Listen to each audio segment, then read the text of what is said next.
شادی کے 15 سال بعد اللہ تعالیٰ نے مجھے ایک خوبصورت بیٹی سے نوازا تھا۔ میری بیٹی جب 12 سال کی ہوئی وہ اتنی خوبصورت تھی کہ جو کوئی دیکھتا تو دیکھتا ہی رہ جاتا۔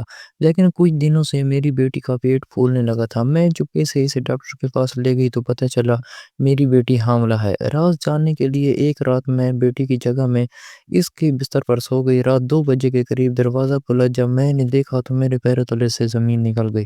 وہ تو میری بیٹی کا ہی میاں والی کے گاؤں کا سچا واقعہ سن کر آپ کے رونگٹے کھڑے ہو جائیں گے، جہاں 12 سال کی بچی کو بھی نہیں بخشا جاتا۔ مرد، عورت، بچے، کوئی بھی جنس ہو یا پھر عمر، اس کے ساتھ کیسے بدکاری ہوس پرست مرد بدکاری کرتے ہیں۔ اپنی پیاس بجھانے کے لیے وہ بچوں تک کو نہیں چھوڑتے۔ میری 12 سال کی بیٹی کا پیٹ پھولنے لگا تھا اور میں دیکھ کر ڈر گئی تھی کہ پتہ نہیں یہ کیا ہے۔ میری بہو کہنے لگی کہ امی اس کا چیک اپ کرواتے ہیں، اور میں دل ہی دل میں دعا گو تھی کہ اللہ کچھ ایسا کرنا جس سے ہم یہ تھو تھو ہو جائے۔ میں اور بہو ڈاکٹر کے پاس گئی تو ڈاکٹر نے دیکھتے ہی بول دیا کہ آپ کی بچی حاملہ ہے اور اسے تقریباً 6 ماہ ہو چکے ہیں۔ یہ سنتے ہی میری روح فنا ہو گئی۔ ماں ہم کو دیکھا تو اس کے چہرے پر کچھ ایسی بات نہیں تھی جسے دیکھ کر لگتا کہ اس نے کسی کے ساتھ بدکاری کی ہے۔ بیٹی کو میں اب سب سے چھپا کر رکھتی تھی، کیونکہ اگر کسی کو بھی پتہ چل جاتا یا کوئی بھی دیکھ لیتا تو ہم سب کا جینا مشکل ہو جاتا۔ میں نے بہو سے بھی کہا تھا کہ یہ بات شوہر کو نہ بتائے، جلدی اس کا کوئی نہ کوئی حال نکالتے ہیں، کیونکہ اس طرح تو گزارا نہیں ہے۔ میری بہو میری بات سمجھ چکی تھی۔ اس نے مجھ سے وعدہ کیا کہ وہ ماہم کی یہ بات کسی سے نہیں کرے گی۔ مجھے اپنی بچی کے لیے ہر وقت ڈر سا لگا رہتا تھا۔ ایک دن میں نے اپنی بیٹی کو اسٹور روم میں سلا دیا اور خود اس کے کمرے میں سو گئی، تاکہ پتہ تو چلے کہ کمرے میں کون آتا جاتا ہے یا پھر کس نے باہر سے ہی مجھے اس کے بستر پر پڑے۔ کچھ ہی وقت گزرا تھا کہ قدموں کی آہٹ سن کر میں چونک گئی، کیونکہ میری بیٹی کے ساتھ بدکاری کرنے والا کوئی اور نہیں بلکہ اس کا سگا۔ میرا نام اسما ہے۔ میری عمر 20 سال تھی جب میں بیاہ کر سسرال آ گئی تھی۔ میری 2 اولادیں تھیں۔ پہلی اولاد تو اللہ نے شادی کے فوراً بعد دے دی، جو کہ لڑکا تھا، مگر مجھے بیٹی کا بہت شوق تھا کہ اللہ کرے میری بیٹی ہو، میں بھی اس کے ناز نخرے اٹھاؤں، اس سے باتیں کروں، مگر میری بیٹی نہیں تھی۔ شوہر کئی بار مجھے بول چکے تھے کہ یہ تو اللہ کی دین ہے، تم پریشان کیوں ہوتی ہو؟ اگر ہمارے نصیب میں بیٹی کا پیار ہوا تو بیٹی مل جائے گی، ورنہ جو اللہ کو منظور تم ہر وقت روتی نہ رہا کرو۔ ہر کام میں کوئی نہ کوئی مصلحت چھپی ہوتی ہے، ہو سکتا ہے اسی میں کوئی بہتر ہو۔ رب کے فیصلوں پر یقین رکھنا سیکھو۔ میں جب بھی کبھی بیٹی کا نام لیتی تو شوہر اس طرح مجھے سمجھاتے تھے۔ میں نے دوسری اولاد کے لیے بہت منتیں مرادیں مانگی تھی۔ اللہ نے میری مراد سن لی تھی اور میں حاملہ ہو گئی۔ اس وقت میرا بیٹا 17 سال کا تھا۔ پہلی اولاد کا اتنے بڑے ہو کر دوسری اولاد کی خوشخبری سننا تھوڑا مایوس تھا، مگر میں خوش تھی۔ میری بیٹے کی اب بہن ہوگی۔ 9 ماہ میرے بہت مشکل سے گزرے تھے۔ ابھی میرا دوسرا ہی ماہ تھا کہ گھر میں آگ لگ گئی۔ کبھی میرے شوہر کا ایکسیڈنٹ ہو گیا۔ اس طرح پورے 9 ماہ کوئی نہ کوئی بدشگنی ہوتی رہتی تھی۔ اسلام میں بدشگنی شگن وغیرہ حرام ہے، مگر اسلام کو ماننے والے نے میرے ہونے والے بچے کو بہت غلط ناموں سے نوازنا شروع کر دیا تھا۔ مجھے اللہ پر یقین تھا کہ یہ سب تو نصیب کا کھیل ہے، ورنہ اس طرح کچھ نہیں ہوتا، نہ ہی کوئی بچہ یا انسان بدشگن ہوتا ہے۔ چونکہ گاؤں کے لوگوں میں وہی پرانے رسم و رواج اور سوچ پائی جاتی ہے، اسی لیے ان کو یہی سب کچھ لگتا ہے۔ میرے 9 ماہ مکمل ہو چکے تھے، ڈیلیوری کا وقت قریب تھا۔ ڈاکٹر نے میرے شوہر کو حوصلہ دیا اور آپریشن تھیٹر میں آ گئے۔ وہ وقت میرے شوہر پر قیامت جیسا تھا۔ اللہ نے ان کی دعائیں سن لی تھی اور چاند جیسی بیٹی سے میری گود ہرک ہو گئی۔ جب مجھے ہوش آیا اور شوہر نے یہ خبر سنائی تو میرے پاؤں زمین پہ ہی نہیں ٹک رہے تھے۔ میں بہت خوش تھی کہ اللہ نے مجھے بیٹی جیسی نعمت سے نوازا ہے۔ میری منتیں اور مرادیں پوری ہو گئی تھیں۔ میں چلہ کاٹنے کے بعد پہلے اپنے شوہر کے پاس گئی اور کہا کہ مجھے بیٹی کی منتیں اتارنی ہے۔ انہوں نے کہا کہ یہ سب نہیں ہوتا، دینے والا اللہ ہے، پھر ہم کیوں اس کے علاوہ کہیں اور جا کر شکر کریں، جبکہ شکر کے لائق صرف وہی ذات ہے، تم تو شرک کر رہی ہو۔ یہ بات سن کر میں نے اپنا سینہ پیٹ لیا اور کہا اللہ مجھے معاف کر، میں شرک نہیں کر رہی، میں جانتی ہوں دینے والی ذات اللہ کی ہے۔ اللہ نے وسیلے بنائے ہیں، ان کا واسطہ دے کر جب ہم دعا مانگتے ہیں تو اسے اپنے نیک بندوں کے صدقے سے پوری کرنی ہوتی ہے۔ باقی آپ کی بات بالکل بجا ہے، بے شک اس ذات کے علاوہ کسی کا شکر ادا نہیں کیا جا سکتا، وہی دینے اور لینے والا ہے۔ میرے شوہر جانتے تھے کہ میں ان سے نہیں جیت سکتی، اس لیے کہنے لگے ٹھیک ہے میں منتیں اتار دوں گا، مگر تم گھر پہ ہی رہو گی، تم نے منت پوری کرنی ہے نہ وہ اتر جائے گی، کسی بھی دربار پہ تمہارا جانا ضروری نہیں۔ مجھے آم کھانے سے غرض تھی تو میں گٹھلیاں کیوں گنتی، کسی پر راضی ہو گئی اور شوہر سے کہا ٹھیک ہے آپ کی جیسی مرضی آپ کھا لیں۔ میں نے اپنی بیٹی کا پیار سے نام چاندنی کھا رکھا تھا، سبھی میرے نام پر حیران تھے کہ یہ کیسا نام ہے، مگر مجھے اپنی بیٹی چاند کا ٹکڑا لگتی تھی، اسی لیے اس کا نام اسی نسبت سے رکھ دیا، لیکن اس کا اصل نام میں نے ماہم رکھا تھا، لیکن ہم سب اسے پیار سے چاندنی بلایا کرتے تھے۔ میرا بیٹا زین اپنی بہن کا بہت خیال رکھتا تھا، مگر جب بھی وہ اسکول سے آتا تو اکثر گمسم رہتا تھا۔ میں نے کئی بار اس سے پوچھا کہ بیٹا کیا بات ہے، تو اس نے کہا اسکول کے بچے اسے چڑھاتے ہیں کہ تم 17 سال کے ہو چکے ہو اور تمہارے ماں اور باپ نے اب بچہ پیدا کیا ہے۔ ہم اکثر بچوں کو ایسی باتوں پر بہت مارتے ہیں یا پھر ڈانٹ کر چپ کروا دیتے ہیں، مگر بچے تقریباً سبھی باتیں سمجھتے ہیں۔ ہمارا زمانہ اور تھا، آج کے بچوں کے خود مسائل ہی اتنے ہیں کہ وہ اکثر ڈپریشن کا شکار رہتے ہیں۔ جب زین نے مجھے یہ بات بتائی تو ایک پل کو میں کانپ گئی کہ اپنے بیٹے کو بتانے کے لیے میرے پاس کچھ نہیں تھا۔ پھر کچھ سوچ کر میں اس کے پاس بیٹھ گئی اور میں نے اسے بتایا کہ بیٹا یہ تو اللہ کی دین ہے اور تمہیں خوش ہونا چاہیے، تمہاری بہن آئی ہے جس سے تم ہر دکھ سکھ بانٹ سکتے ہو جب وہ بڑی ہوگی۔ میں نے اسے سمجھایا کہ زین اگر کل کو میں اور تمہارے ابو اس دنیا میں نہ رہے تو تم اکیلے ہوگے، تمہیں کوئی پریشانی ہوگی تو تم لوگوں سے بانٹنے پھرو گے۔ اس نے کہا نہیں امی، تو میں نے اسے مزید سمجھایا کہ بچے تب تم وہ بات اپنی بہن سے کر سکتے ہو، وہ کسی کو نہیں بتائے گی اور تمہارا خیال رکھے گی جیسے میں رکھتی ہوں۔ اپنی بہنوں کے لیے بھائی بہت پیارے ہوتے ہیں۔ زین مطمئن ہو چکا تھا، یعنی اسے میری بات سمجھ آ چکی تھی۔ چاندنی سے ہم سب بہت پیار کرتے تھے، وہ دن بدن خوبصورت ہوتی جا رہی تھی، یوں لگتا تھا گویا زمین پر چاند اتر آیا ہو۔ میں روز اسی کی نظر اتارتی تھی۔ ایک بار چاندنی 7 سال کی تھی، اسے بخار ہو گیا، ہم نے گاؤں میاں والی کے سب ہی شہر چھان مارے، ڈاکٹر سے علاج کرواتے رہے مگر اسے آرام نہ آیا۔ تانگ آ کر گاؤں میں ایک مائی تھی جس کا نام بہت سن رکھا تھا، وہ بچوں کو دم کرتی تھی۔ میں چاندنی کو لے کر وہاں گئی تو مائی میری بچی کو دیکھتے ہی کہنے لگی کہ اسما اس کا چہرہ چھپا کر رکھا کرو، کسی دن تمہاری یہ بچی کسی اپنے کے ہاتھوں تباہ ہو جائے گی، چھوٹی عمر میں یہ تمہارا منہ کالا کر دے گی۔ شوہر اس وقت ساتھ تھے، وہ چاندنی اور مجھے لے کر فوراً گھر آ گئے اور مجھے خوب ڈانٹا کہ میں کیسے کیسے لوگوں کے پاس ان کی بیٹی کو لے کر جا رہی ہوں۔ اس مائی کی بات سن کر میں ڈر چکی تھی، مجھے اپنی بچی کے نصیب سے ڈر لگنے لگا تھا۔ کس کے اسکول جانے اور پڑھنے کے دن تھے، مائی کی بات سن کر میں نے اسے اسکول بھی نہ جانے دیا اور گھر بٹھا لیا۔ میرے شوہر نے اس بات پہ خوب شور مچایا مگر میں اپنی بات سے 1 انچ نہیں لی۔ چاندی اب سمجھدار ہو چکی تھی، اس کی عمر 9 سال تھی، وہ اکثر گھر سے باہر کھیلنے کے لیے جاتی اور گھنٹوں آ کر روتی کہ باہر بچیاں اس کا مذاق اڑاتی ہیں کہ وہ ان پڑھ ہے۔ میں اپنی بچی کا دکھ سمجھتی تھی مگر ایک ماں ہونے کے ناطے میں کیا کر سکتی تھی۔ زین نے بھی بہت ضد کی تھی کہ میں غلطی کر رہی ہوں، وہ اپنی بہن کو خود اسکول چھوڑ کر آیا کرے گا اور لے کر بھی آیا کرے گا، مگر میں نے اجازت نہ دی۔ زین 26 سال کا ہو چکا تھا، بیٹا جوان ہو چکا تھا، اس نے ایم اے تک تعلیم حاصل کر لی تھی اور شہر کے سب سے بڑے کسی دفتر میں کام کرتا تھا۔ کئی بار اس کے رشتے گھر آپ کے آئے تھے مگر مجھے ابھی وہ چھوٹا سا زین ہی لگتا تھا۔ مجھے رشتے داروں میں لوگوں نے کہا کہ بیٹے کی شادی جلدی کر لو ورنہ ایسا نہ ہو کہ وہ بغیر بتائے شہر میں کہیں چھپ کر شادی کر لے۔ یہ بات سن کر میں ڈر گئی تھی، میں نے بیٹے کی شادی کے لیے رشتے دیکھنا شروع کر دیے۔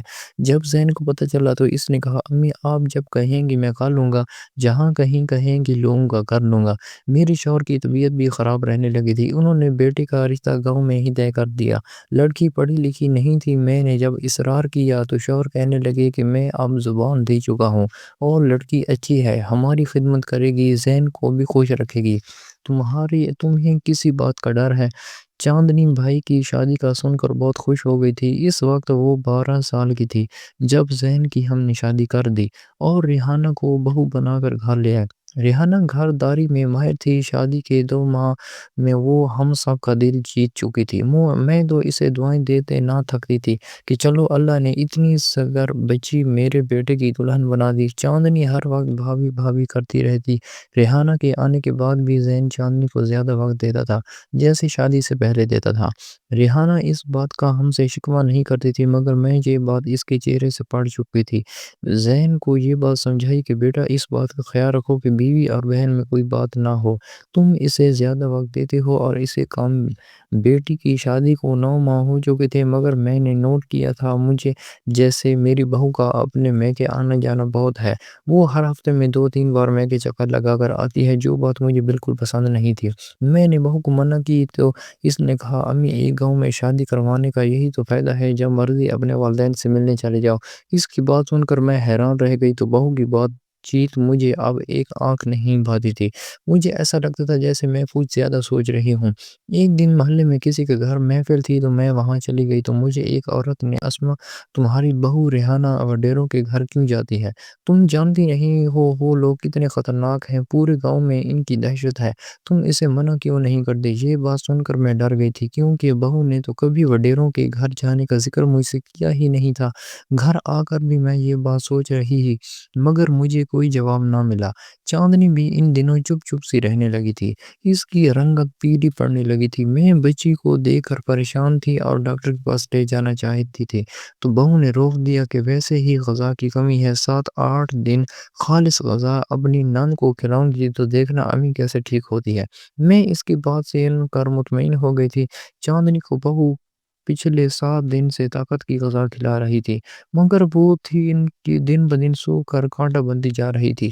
میری بہو مجھ سے پوچھ کر اسے اپنے گھر لے گئی کہ امی اس کا وہاں دل بہل جائے گا۔ میں نے بھی بچی کو اجازت دے دی کہ چلو جاؤ۔ چاندنی تو چاند کا ٹکڑا تھی، مگر اب اس کو دیکھ کر کوئی نہیں کہہ سکتا تھا کہ یہ پہلے والی چاندنی ہے۔ دن گزرے جا رہے تھے اور اس کی طبیعت میں کوئی فرق نہیں آیا۔ میں نے کئی بار شوہر سے اس بات کا ذکر کیا تو کہنے لگی شہر لے چلتے ہیں۔ زین جس دن گھر آتا ہے، زین اب ہفتے 10 دن کے بعد گھر آنے لگا تھا۔ دفتر میں شاید کام بڑھ چکا تھا۔ چاندنی کا جنم دن تھا، وہ پورے 12 سال کی ہونے والی تھی۔ اس کے جنم دن میں 1.5 ماہ رہ گیا تھا۔ میں اور میرے شوہر بہت خوش تھے، مگر چاندنی پہلے کی طرح اپنے جنم دن کا سن کر خوش نہیں ہوئی تھی۔ وہ ہر وقت ایک ہی سمت میں گھورتی رہتی تھی، کوئی بھی بات کرے تو غائب دماغی سے کام لیتی تھی۔ کئی بار میں نے دیکھا کہ میری بہو اسے اسٹور روم میں لے جاتی ہے اور کافی دیر بعد وہاں سے نکلتی ہے۔ ایک دن جب میں نے بہو سے پوچھا تو کہنے لگی امی میں تو اس کا دھیان بٹانے کے لیے پرانی چیزیں دکھاتی ہوں، میرا دل ہر وقت گھبراتا رہتا تھا۔ چاندنی کا پیٹ بڑا ہوتا جا رہا تھا، دیکھنے والوں کو لگتا تھا جیسے وہ حاملہ ہو چکی ہے اور اسے چھٹا مہینہ لگا ہے۔ چاندنی کا پھولا پیٹ دیکھ کر میں ڈر گئی۔ میں نے بہو سے کہا کہ تم بچی کو اکثر اپنے گھر لے کر جاتی ہو، وہاں کچھ ہوا ہے کیا؟ تو اس نے مجھے کہا کہ آپ مجھ پر الزام لگا رہی ہیں، جب سے اس گھر میں آئی ہوں میں نے اسے اپنی بہن سمجھا ہے، میں نے یہ بات اسے کہیں بھی کرنے سے منع کیا تھا۔ چاندنی سے کچھ پوچھتی تو وہ بس خلا میں دیکھتی رہتی، کوئی جواب ہی نہ دیتی۔ اگر یہ بات گھر سے باہر چلی جاتی تو نہ جانے پورے گاؤں میں ہماری عزت کی کیسی دھجیاں اڑتی۔ شوہر تو مجھے زندہ ہی گاڑ دیتے کہ میری لاپرواہی کی وجہ سے یہ سب ہوا۔ میں اور بہو اسے اس رات کے وقت چھپ چھپا کر ڈاکٹرانی کے پاس لے کر گئے تو اس نے دیکھتے ہی ایسے راز کا انکشاف کیا کہ میں تو ادھر ڈھس ہی گئی۔ اس نے دیکھتے ہی مجھے بول دیا کہ آپ کی بیٹی حاملہ ہے اور 3 ماہ تک یہ بچہ جننے والی ہے۔ میں یہ بات سن کر سکتے میں آ چکی تھی۔ میں نے ڈاکٹر نے اس سے کہا کہ آپ ایک بار ٹیسٹ تو کریں، تو وہ غصہ ہو گئی، کیا آپ کو میری بات پر یقین نہیں؟ کیا ڈاکٹر آپ ہیں یا میں؟ کہا نا آپ کی بچی حاملہ ہے، پہلے دھیان نہیں دیتے، جب اولاد ایسے چاند چڑھاتی ہے تو ڈاکٹرز کو جھوٹا کہتے ہیں۔ ڈاکٹر یہ بات کہہ کر چلی گئی، میں وہیں سر پکڑ کر بیٹھ گئی۔ چاندنی کو میں اور بہو گھر لے آئے، اس کے بعد زیادہ تر میں کمرے میں ہی رکھتی تھی۔ زین اس کا جب بھی پوچھتا میں جھوٹ بول دیتی اور اپنے شوہر سے بھی کہتی کہ وہ اپنی خالہ کی طرف رہنے گئی ہے، کچھ دن تک لوٹ آئے گی۔ بہو بہت خوش تھی کیونکہ زین اسے شہر لے کر جانے والا تھا۔ اس نے مجھے کہا کہ اب ایسے گزارا نہیں ہے، ریحانہ کو میں لے کر شہر جاؤں گا، کچھ دن بعد آپ سے ملنے آتا رہوں گا۔ میں تو رو رہی تھی کہ بیٹا بیوی کو لے کر الگ ہو چکا ہے اور چاندنی میری اتنی خوبصورت بچی کو پتہ نہیں کس کی نظر لگ گئی، اتنی چھوٹی عمر میں حاملہ۔ میں نے کئی بار چاندنی سے سچ پوچھا مگر وہ غیر دماغی سے سب سنتی رہتی تھی۔ میں بہت پریشان تھی، اسی دن سونے کے لیے لیٹی تو جھٹ سے مجھے وہ مائی یاد آ گئی جس نے چاندنی کو بخار کا دم کیا تھا۔ جس نے کہا تھا کہ وہ اپنی بیٹی کو چھپا کر رکھو ورنہ یہ اولاد میرا منہ کالا کرے گی۔ اسی مائی کی بات بالکل سچ تھی، جس اولاد کے لیے میں نے اتنی دعائیں کی وہی بڑھاپے میں میری خواری کا سبب بن رہی تھی۔ صبح ناشتے کے بعد میں بہو سے جھوٹ بول کر اسی اماں کی طرف آ گئی، ہو سکتا ہے وہ مائی ری مدد کرے اور کسی طرح میری جان اس مشکل سے نکال آئے، مگر مجھے اس کے ٹھکانے پر آ کر پتہ چلا کہ وہ تو دوسرے گاؤں جا چکی ہے۔ بے دلی سے میں گھر لوٹ آئی اور بہو سے کہا کہ مجھے ڈاکٹرانی کے پاس لے چلو، ہو سکتا ہے وہی مدد کرے۔ میں اور بہو جب اس کے پاس آئے تو اس نے میری بچی کا بچہ ضائع کرنے سے منع کر دیا کہ یہ غیر قانونی کام ہے، اور دوسرا اس میں آپ کی بچی کی جان کو خطرہ ہے، وہ ابھی بہت چھوٹی ہے۔ میں پریشان حالت میں گھر آ گئی، سمجھ نہیں آتا تھا کہ کہاں سے اپنی اولاد کی خوشیاں مانگوں۔ میں نے دوبارہ اللہ سے رو رو کے دعا کی اور ساتھ ہی منت مانگ لی۔ اس دن پھر مائی کی طرف گئی اور وہ اللہ کی کرنی ایسے ہوئی کہ دوسرے گاؤں میں وہ مجھے آسانی سے مل گئی۔ جب میں نے اسے سارا قصہ سنایا تو اس نے مجھے ایک دوا دی کہ یہ بچی کو پلا اور اس کے ساتھ ہی بچی کے بستر پہ خود سو جا، تجھے پتہ چل جائے گا کہ تیری بچی کیسے حاملہ ہوئی ہے۔ اسما، میں نے کچھ سال پہلے تجھے کہا تھا کہ بچی پہ دھیان رکھ، تو نے میری بات نہیں مانی، اب بھگت رہی ہے نا۔ میں گھر آ کر چاندنی کو دوا پلا چکی تھی اور اسے بہو سے چھپا کر سٹور روم میں سلا دیا اور خود جا کر اس کے بستر پر سو گئی۔ آدھی رات گزر چکی تھی مگر ابھی تک چاندنی کی طرف دھیان تھا، پتہ نہیں وہ ٹھیک ہوگی یا نہیں، اگر کسی کو پتہ چل گیا تو کیا ہوگا، اور کل کو بیٹا بہو بھی شہر چلے جائیں گے۔ میں اسی سوچ میں گم تھی کہ کمرے میں قدموں کی آہٹ سنائی دی۔ میں دم سادے لیٹی رہی تھی، کچھ ہی منٹ کے بعد کمرے میں دھواں پھیلنا شروع ہو گیا اور جو میرے دماغ کو چڑھ رہا تو میں فوراً چونک کر اٹھی۔ اس وقت کمرے میں کون ہو سکتا تھا؟ مگر جو ہی میں اٹھی میری روح لرز گئی، کیونکہ اس وقت کمرے میں کوئی اور نہیں بلکہ آدھی رات کو چاندنی کی سگی بھابھی ریحانہ تھی۔ وہ مجھے دیکھ کر ڈر گئی۔ میں نے کمرے کی بتی جلائی تو اس وقت اس کے ہاتھ میں کوئی میٹھی چیز تھی۔ میں غصے سے اسے پوچھنے لگی کہ تم یہاں چاندنی کے کمرے میں کیا کر رہی ہو اور یہ دھواں کس چیز کا ہے؟ میری بات سن کر وہ صاف مکر گئی، مگر میں جان چکی تھی کہ چاندنی کی اس حالت کے پیچھے ریحانہ ہے۔ میری آواز سن کر زین اور میرا شوہر بھی وہاں آ گئے۔ بیٹے نے آتے ہی کمرے کی کھڑکیاں کھولی تاکہ دھواں باہر نکلے۔ اس کے حال سے میں نے کھانا لے کر پھینک دیا اور کہا، سچ بتاؤ ریحانہ، ورنہ اسی وقت اس گھر سے نکال دوں گی۔ کیا کرتی رہی ہو تم چاندنی کے ساتھ؟ زین اور میرا شوہر حیران تھے، مجھے کہنے لگے، کیا ہو گیا ہے آپ کو؟ وہ کیوں کریں گی ایسا؟ میں نے ان دونوں کو چپ کروا دیا اور کہا کہ سچ بتاؤ ورنہ اسی وقت گھر سے نکال دوں گی اور تمہارے ماں باپ کو تمہارے کرتوت بتاؤں گی۔ یہ سنتے ہی ریحانہ کہنے لگی، چاندنی کی یہ حالت کی ذمہ دار میں ہوں۔ یہ سنتے ہی میرے قدموں تلے سے زمین نکل گئی۔ وہ میری بیٹی کی خوبصورتی سے جلتی تھی اور یہی نہیں، زین اور ہم سب چاندنی چاندنی پکارتے تھے تو اسے پسند نہیں تھا۔ وہ وڈیروں کو گھر میں چاندنی کے لیے کوئی غلط دوا لینے جاتی تھی اور وہ دھواں روز رات کو اس کے کمرے میں کرتی جس سے چاندنی بیمار پڑ جائے، اس کے جسم کے اعضاء ناکارہ ہو جائے، پھیپھڑے پھول جائیں گے۔ مجھے اس عورت کی بات یاد آ گئی جس نے مجھے کہا تھا کہ اس نے کئی بار اسے وہاں جاتے دیکھا، مگر میری بہو نے مجھ سے جھوٹ بولا تھا۔ زین اپنی بیوی کے منہ سے یہ سب سن کر شدید غصے اور غم کی حالت میں تھا۔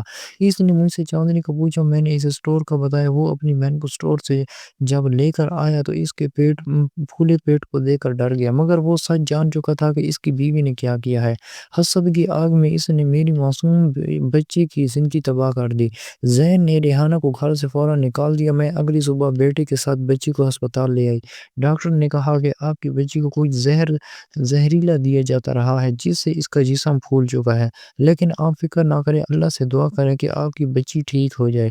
چاندنی زیر علاج تھی اور شوہر کو لگتا تھا یہ سب کچھ ان کی وجہ سے ہوا ہے، اگر وہ اس کو گھر کی بہو نہ بناتے تو آج ان کی بیٹی ٹھیک ہوتی۔ چاندنی کا 2 ماہ سے علاج ہو رہا تھا اور میں اس ڈاکٹرانی کے پاس گئی جس نے بغیر ٹیسٹ کیے میری بیٹی پہ تہمت لگا دی تھی اور اسے خوب سنایا کہ تم جیسے بے ضمیر ڈاکٹروں کی وجہ سے لوگوں کی زندگی ختم ہو جاتی ہیں۔ اگر تم اس وقت ٹیسٹ کر لیتی تو شاید میری بچی کی یہ حالت نہ ہوتی۔ ڈاکٹرنی نے مجھ سے معافی مانگی۔ چاندنی اپنی حالت دیکھ کر ڈر چکی تھی، جس کا اس کے دماغ پر اثر ہوا تھا، اور وہ کسی سے بات بھی نہیں کرتی تھی۔ میں نے اس مئی سے بھی چاندنی کا علاج جاری رکھا تھا۔ میری بہو حسد کی آگ میں اتنی اندھی ہو چکی تھی کہ اسے میری بیٹی کی معصومیت بھی نظر نہیں آئی کہ ایک 12 سال کی بچی، اس سے کیا خطرہ ہو سکتا ہے۔ وہ تو بھابی بھابی کہتے نہ تھکتی تھی۔ میں اور شوہر بہو کو معاف کر چکے تھے، مگر میرا بیٹا اسے معاف کرنے کو راضی نہیں تھا۔ اس کی بہن نے اس کی بیوی کو دی ہوئی اتنی تکلیف برداشت کی تھی۔ پھولوں سے پلی نازک بچی کو اس نے کانٹوں جیسا درد دیا تھا۔ حسد رشتوں کو رکھا جاتا ہے۔ ہر انسان کو وہی ملتا ہے جس کی وہ کوشش کرتا ہے، اور محبت کو کمانی پڑتی ہے یا پھر نصیب کی بات ہوتی ہے۔ اس طرح حسد اور بدلے سے ہم کبھی بھی کسی کا دل جیت نہیں سکتے، بلکہ دلوں سے اتر جاتے ہیں، جیسے پہلے میری بہو اتر گئی تھی۔